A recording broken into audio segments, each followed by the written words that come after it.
கோவை நீலகிரி மாவட்டங்களில் நாளை கன முதல் மிக கனமழையும், நெல்லை, தேனி, திண்டுக்கல், தென்காசி, கன்னியாகுமரி மாவட்டங்களில் கனமழையும் பெய்யக்கூடும் என்று வானிலை ஆய்வு மையம் தெரிவித்துள்ளது.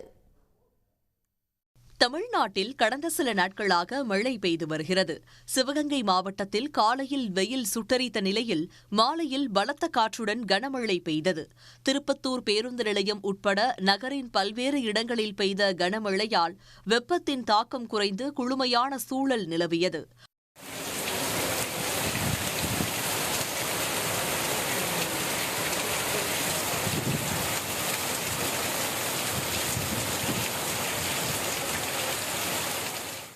அறந்தாங்கி மற்றும் சுற்றுவட்டார பகுதிகளில் பலத்த மழை பெய்தது. மணமேல்குடி, அம்மாபட்டினம், நாகுடி, ஆவுடையார்கோவில் உள்ளிட்ட பல்வேறு பகுதிகளில் பெய்த மழையால் இதமான சூழல் நிலவுவதால் மக்கள் மகிழ்ச்சியடைந்துள்ளனர்.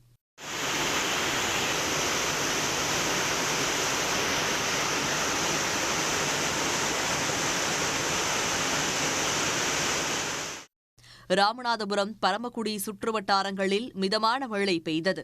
இதனிடையே கோவை, நீலகிரி மாவட்டங்களில் நாளை கன முதல் மிக கனமழையும், நெல்லை, தேனி, திண்டுக்கல், தென்காசி, கன்னியாகுமரி மாவட்டங்களில் கனமழையும் பெய்யக்கூடும் என்று வானிலை ஆய்வு மையம் தெரிவித்துள்ளது.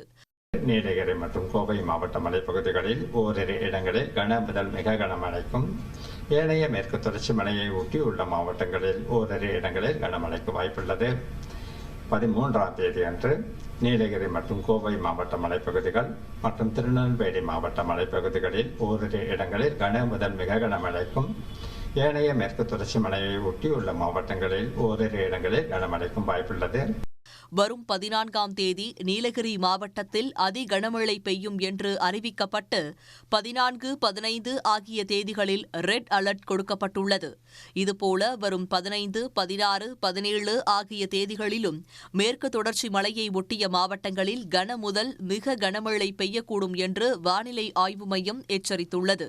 கனமழை எச்சரிக்கை காரணமாக தேசிய பேரிடர் மீட்புப் படை மற்றும் மாநில பேரிடர் மீட்புப் படை கோவை, நீலகிரிக்கு விரைந்து முன்னெச்சரிக்கை நடவடிக்கைகளை மேற்கொண்டுள்ளது.